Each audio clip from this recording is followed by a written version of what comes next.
La Defensoría de las Audiencias rumbo al centenario de Radio Educación presenta la serie especial Radio Pública, pionera en la Defensoría de las Audiencias. Historia breve de una larga lucha. Un recuento de cómo surgió esta figura en la radio mexicana. Motivo de mi cadencia, los derechos de las audiencias y de la Defensoría, hacerlos valer cada día. ¿Qué tal? Muy buenas tardes a todas y a todos. Es un placer saludarlas en este programa especial en el marco de la celebración del centenario de Radio Educación. Mi nombre es José Ángel Domínguez, me da muchísimo gusto saludar a mi compañera Natalia Luna. ¿Cómo estás, Natalia? José Ángel, contenta de poder llevar hasta ustedes un programa más de nuestra serie dedicada al tema La Radio Pública, pionera en la defensa de las audiencias, en la que estamos haciendo un recuento de la historia, la lucha y cada una de las gestiones de la Defensoría que ha tenido nuestra emisora. Y esta serie, pues que realiza todo el equipo de la Defensoría en conjunto con nuestra titular del programa, la maestra Ana Cecilia Terrazas, es un gusto que podamos hacerlo llegar hasta ustedes. Ana Cecilia, ¿cómo estás?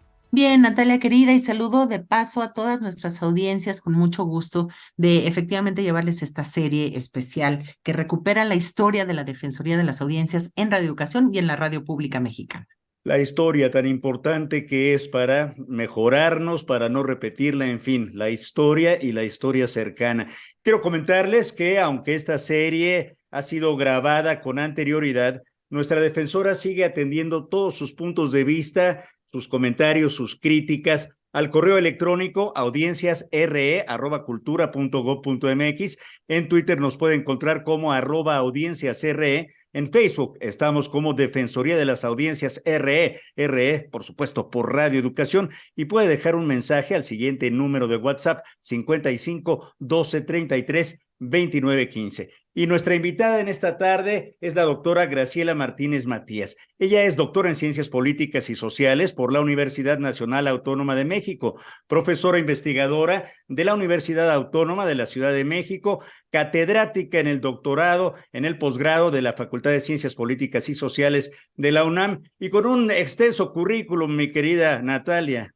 Y además habría que decir, José Ángel, que ella fue defensora de las audiencias de Radio Educación del 2015 al 2018, además de que forma parte del equipo nacional de medios indígenas y comunitarios convocado por la Presidencia de la República Mexicana y la UNESCO. Es profesora invitada en el posgrado en la Universidad de Cotopaxi, Ecuador, y en la Universidad Salesiana en Medellín, Colombia. Nuevamente, doctora Graciela, te saludamos y te recibimos con mucho cariño y con mucho gusto.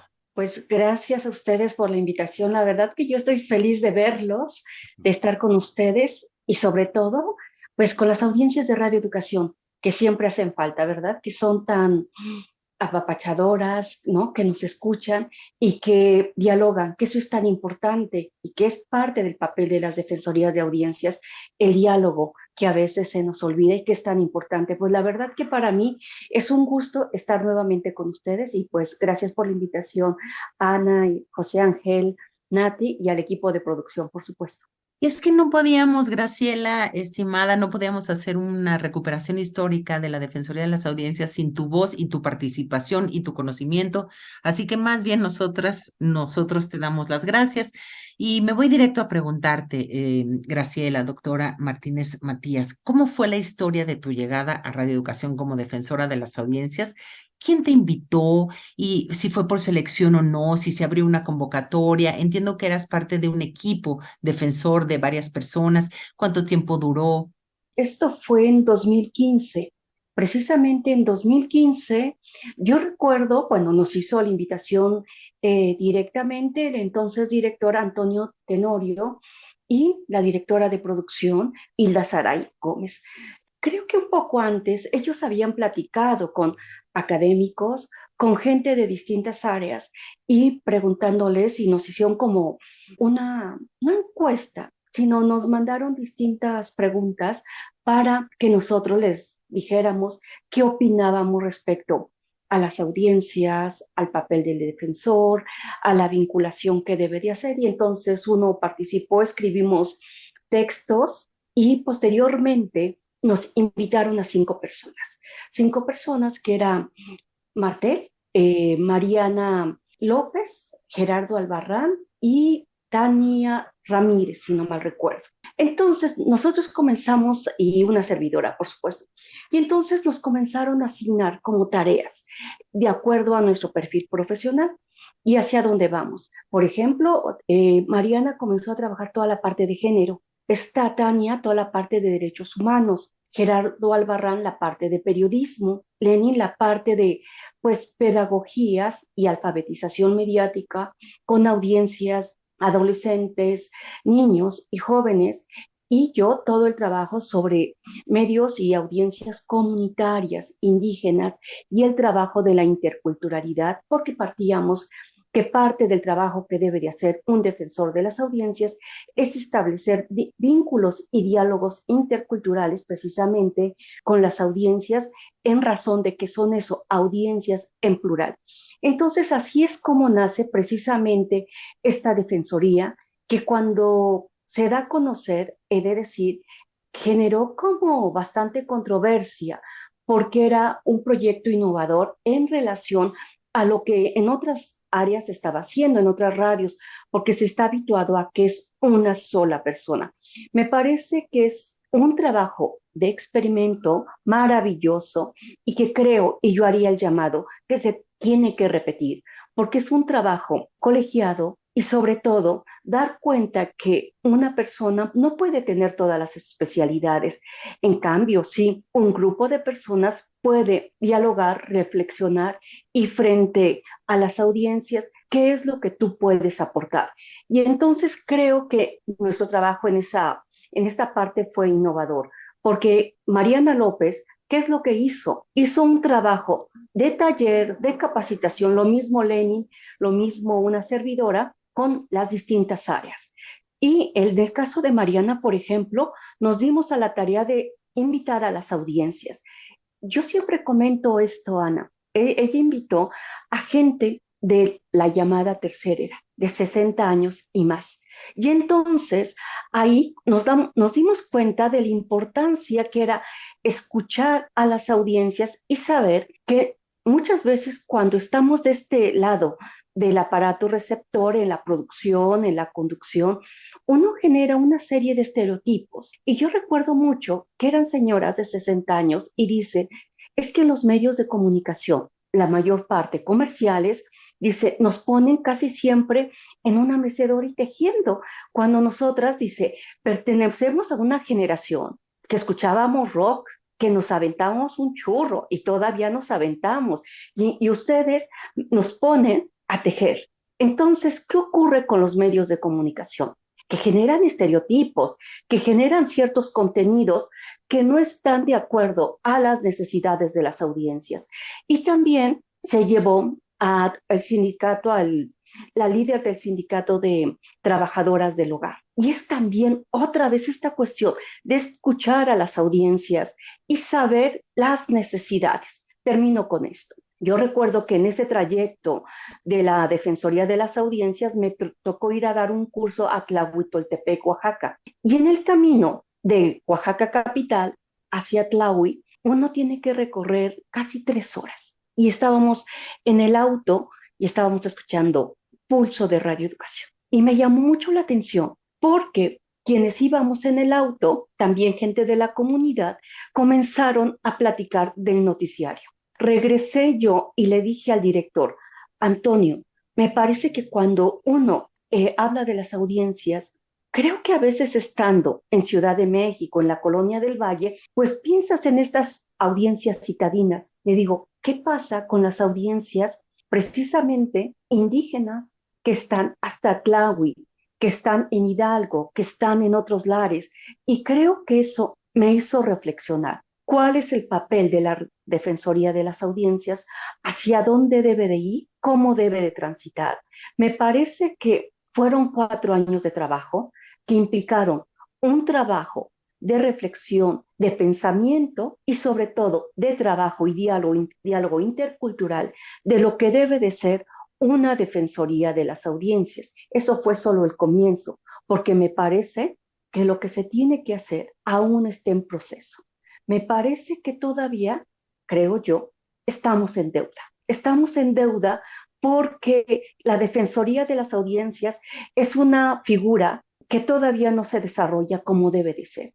Creo que el papel que tiene la Defensoría de las Audiencias para la construcción de nuevos modelos de comunicación, ahí están enunciados, pero todavía falta desarrollar, porque me parece que es un trabajo que a mí me dejan estos 4 años de experiencia de estar en radioeducación, pero después este trabajo de reflexión, de meterte a los libros, de ir a las comunidades, de estar trabajando en los diferentes sectores y modelos de comunicación, medios universitarios, medios digitales, medios públicos, indígenas, y creo que vamos a tener todo un territorio por abordar, y creo que por ahí es por donde debemos de caminar, porque hay sectores de la población que todavía las defensorías de las audiencias no atienden, porque me parece que todavía, y también me incluyo, a veces uno se casa con cierto modelo. Y yo creo que el gran reto, y por ahí hay una frase que dice, si no está roto, rómpalo, hay un gran reto para replantear en este siglo XXI, en esta era de la inteligencia artificial, en esta era precisamente de modelos que nos están sacudiendo, feminismo, racismos, este tipo de discursos que están ahí, ¿sí? Creo que es el momento, y creo que tanto en la práctica, pero en la teoría, tenemos ese gran momento para generar un proyecto de comunicación distinta donde la Defensoría de las Audiencias tiene que ser protagonista. Efectivamente, o sea, tocas muchísimos temas, mi estimada Graciela, temas muy importantes. Qué bueno que nos aclaras, por ejemplo, el porqué de estos 5 defensores de este experimento que se hizo en la radio y que pues probable que fuera interesante de repetirlo como nos dices, porque a todos nos desconcertó un poco y sobre todo por el breve tiempo y las complicaciones de ponerse de acuerdo entre 5 personalidades diferentes. ¿Cambió entonces tu manera de ver la defensoría, los retos que tenías en mente cuando llegaste, que en el transcurso de esa misma encomienda, doctora? Por supuesto, porque una cosa es la ley, el artículo 256 que establece precisamente la figura del defensor de las audiencias y también que va ligado con el código de ética. Una cosa es lo que dice la ley. Posteriormente, el IFT va a sacar una serie de lineamientos en el 2017 año, y en diciembre es cuando se echaron abajo, pero una cosa es la enunciación, otra cosa es la realización.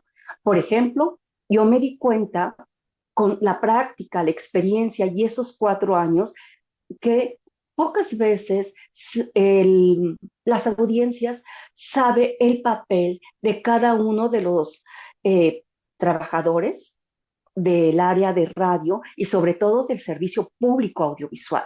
Una cosa es trabajar en un medio privado, en un medio comunitario, en un medio universitario, pero otra cosa es quién trabaja en radioeducación, cuáles son las fortalezas de quien trabaja en radioeducación. Yo siempre digo, ¿por qué la gente ama tanto a radioeducación? Y hay tantos, pues, polémica y siempre se dice es que ya son audiencias de tantos años. Sí, pero algo pasó en radioeducación que le estás dando a las audiencias. ¿Qué fue lo que pasó? ¿Quién produce y cómo produce? ¿Qué contenidos? El operador, ¿qué es lo que hace? El musicalizador. Y entonces nosotros, ¿qué es lo que hicimos? Invitar a estas personalidades para que dieran su punto de vista. La ingeniera Norma, por ejemplo, cuando la invitamos nos dijo, en tantos años que llevo en radioeducación, es la primera vez que estoy frente al micrófono, al aire. Y tenía mucho que platicar, sus experiencias. Entonces, ¿cuál es el papel? ¿Quién hace la radio? La radio es todo un equipo. Por eso, no obstante que ahorita con la digitalización, con la inteligencia artificial, que es una maravilla, sí, pero detrás de eso está algo que se llama el ser humano. ¿Y quién hace la radio pública? Un ser humano con sentido precisamente social, Y ahí está la fortaleza de Radio Educación y ahí está la fortaleza de los medios de servicio público que debemos de trabajar. Y es esta parte que a mí me interesa mucho, el humanismo. ¿A quién le estoy hablando? El otro día yo escuchaba un programa y entonces yo dije, claro, es un discurso tan racista, tan clasista, que estaba Juan Ignacio Zavala, estaba hablando de Noroña, ¿no?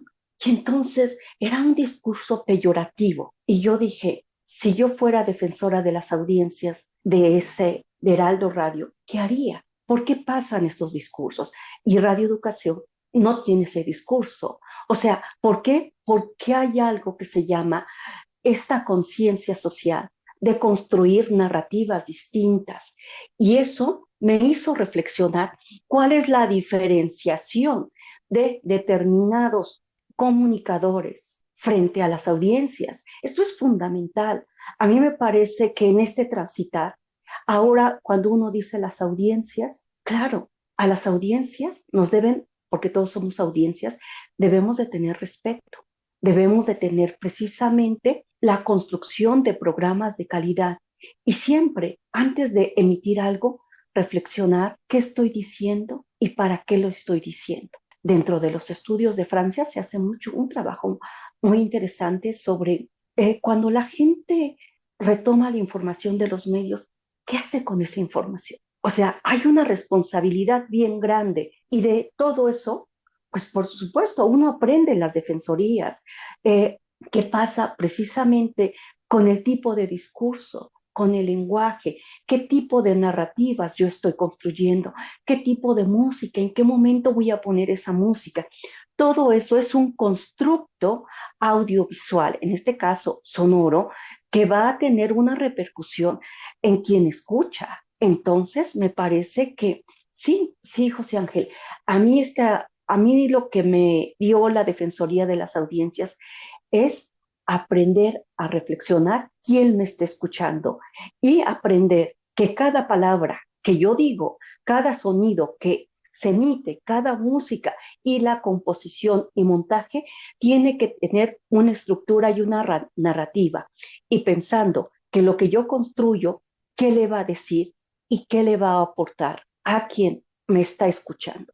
Por lo tanto, la acción de escuchar se convierte en una acción ética. Por eso, y ya cierro con esto, yo empecé diciendo en esta parte los códigos de ética.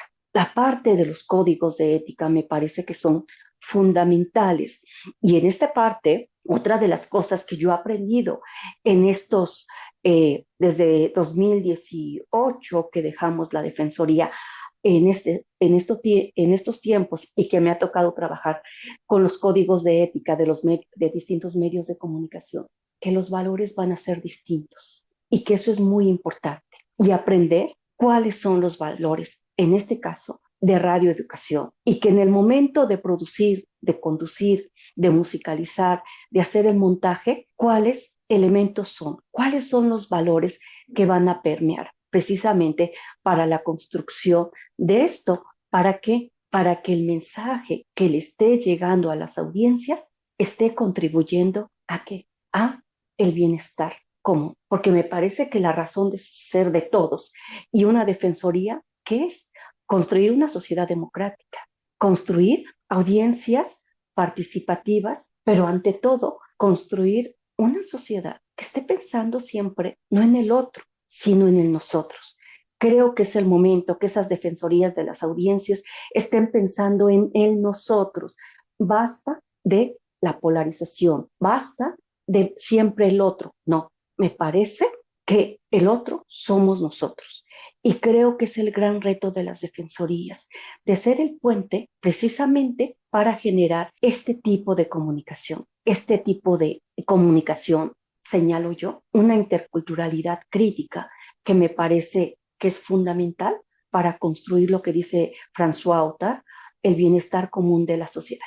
Estimada Graciela, qué gran reto el que una Defensoría de las Audiencias esto asuma el poder ser un puente de comunicación, tener esta acción ética al escuchar, considerar los valores de radioeducación. Sin embargo, me gustaría en este momento preguntarte también cuáles fueron los retos más importantes en el periodo en el que fuiste defensora de las audiencias de radioeducación con este órgano colegiado del que ya hemos mencionado. ¿Y qué logros también podríamos resaltar brevemente?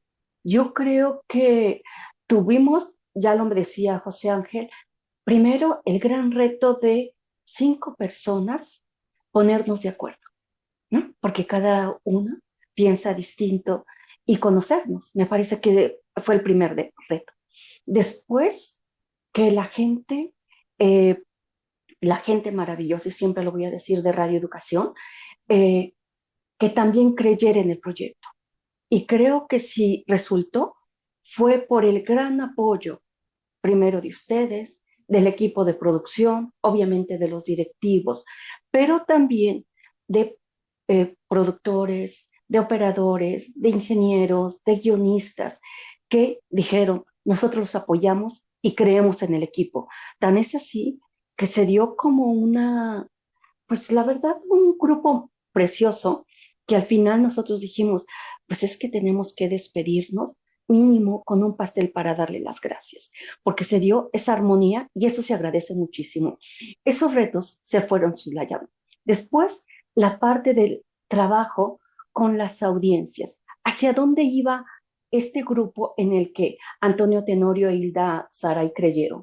¿Hacia dónde teníamos que caminar? Y creo que hay un informe que da cuenta de todo ese trabajo que en ese momento yo no lo había capitalizado en términos teóricos, a la distancia sí, pero Natalia, se crearon nuevas pedagogías decoloniales e interculturales y feministas en esa defensoría, pero también también con todo el grupo, pero con Gerardo Albarrán, respetando el derecho a la información, la libertad de expresión. Y yo creo que fue todo un trabajo muy bueno que se hizo, y también que la gente, los conductores, recuerdo mucho que al principio, en broma y en serio, decían, ya vinieron a regañarnos, pero poco a poco comenzaron a escuchar a este grupo de defensores. En paz descanse, Froilán López Narváez, ¿no? Al principio se enojó, pero ya después entendió de qué se trataba. Eso es muy interesante porque me parece que este trabajo se tiene que hacer de manera interna, pero también, obviamente, con las audiencias, pero hay que salir. O sea, la radio ya también se tiene que salir y tienes que trabajar afuera. Y bueno, varios de ustedes tuvieron a bien acompañarnos a la Autónoma de la Ciudad de México, lo que hicimos también en la Facultad de Ciencias Políticas, en las preparatorias, en las secundarias, con grupos de niños, adolescentes, lo que hizo Lenin, lo que hizo Mariana, y también de participar. Los logros, ¿cuáles fueron? Me parece que generar un grupo colegiado que duró 4 años, impulsando nuevas formas de hacer comunicación y nuevas formas precisamente de hacer el trabajo de una defensoría que pugna precisamente por hacer, y reitero, ese puente de comunicación, de diálogo, para generar interculturalidad y generar precisamente esta parte de los vínculos y los valores éticos que son tan importantes, cívicos, que son tan importantes en estos momentos. Y entonces creo que eso se hizo, y pues ahorita Gerardo está como defensor, lo mismo Lenin, Mariana sigue trabajando, yo sigo trabajando en textos a este respecto, porque creo que eso se tiene que capitalizar e ir trabajando precisamente para dar cuenta que la Defensoría de las Audiencias tiene que cumplir un papel fundamental, primero para establecer diálogos distintos con las audiencias y con la gente que trabaja en el entorno del medio de comunicación, llámese radio, televisión, etcétera, y por supuesto, y que ahí se vaya tejiendo la transformación y se vaya generando un nuevo modelo de comunicación. Sí. Perdón que te interrumpa, mi querida Graciela. En 2 minutos necesitaríamos que resumiéramos tu mensaje para las audiencias de radioeducación respecto de la defensoría, si lo tuvieras que resumir y sintetizar. Y también dime si te quedaste con ganas de hacer algo que no hubieras, que hubieras hecho de manera distinta. A ver si nos da tiempo, porque además se va a acabar de veras el tiempo. Primero, pues yo abrazo a las defensorías, por supuesto, le agradezco la invitación y a las audiencias que les diría que es momento que también que participen con más ahínco, con más fuerza. Radioeducación les pertenece, ¿ok? Y entonces radioeducación es lo que es gracias a las audiencias. Así que ustedes participen. ¿Qué tipo de discursos, de narrativas, qué quieren? Pero háganlo saber, pero también háganse escuchar, participen. Eso me parece que es muy importante. No en el tono físico de tomen el micrófono, pero sí en redes, participen, vayan a las instalaciones, siempre Ana Lilia estará feliz de recibirlos, Mario, siempre la gente es maravillosa. Participen, hagan escuchar su voz. ¿Y qué me quedó? Yo creo que muchísimas cosas, pero estoy trabajando en ellas. ¿Y cuál es ese trabajo? Construir una defensoría precisamente como un puente para la parte de nuevas pedagogías decoloniales, interculturales y feministas. Eso es lo que tiene que hacer una defensoría de un medio de servicio público. Muchísimas gracias por la invitación. Gracias a ti, mi estimada doctora Graciela Martínez Matías. Un placer como siempre. Y el tiempo se nos fue volando. Los esperamos la próxima semana a la misma hora. La defensora de las audiencias, la maestra Ana Cecilia Terrazas, y el equipo que comanda Mario Ledesma. Hasta entonces. La Defensoría de las Audiencias, rumbo al centenario de Radio Educación, presentó la serie especial Radio Pública, pionera en la Defensoría de las Audiencias. Historia breve de una larga lucha. Un recuento de cómo surgió esta figura en la radio mexicana. Motivo de mi cadencia, los derechos de las audiencias y de la defensoría, hacerlos valer cada día.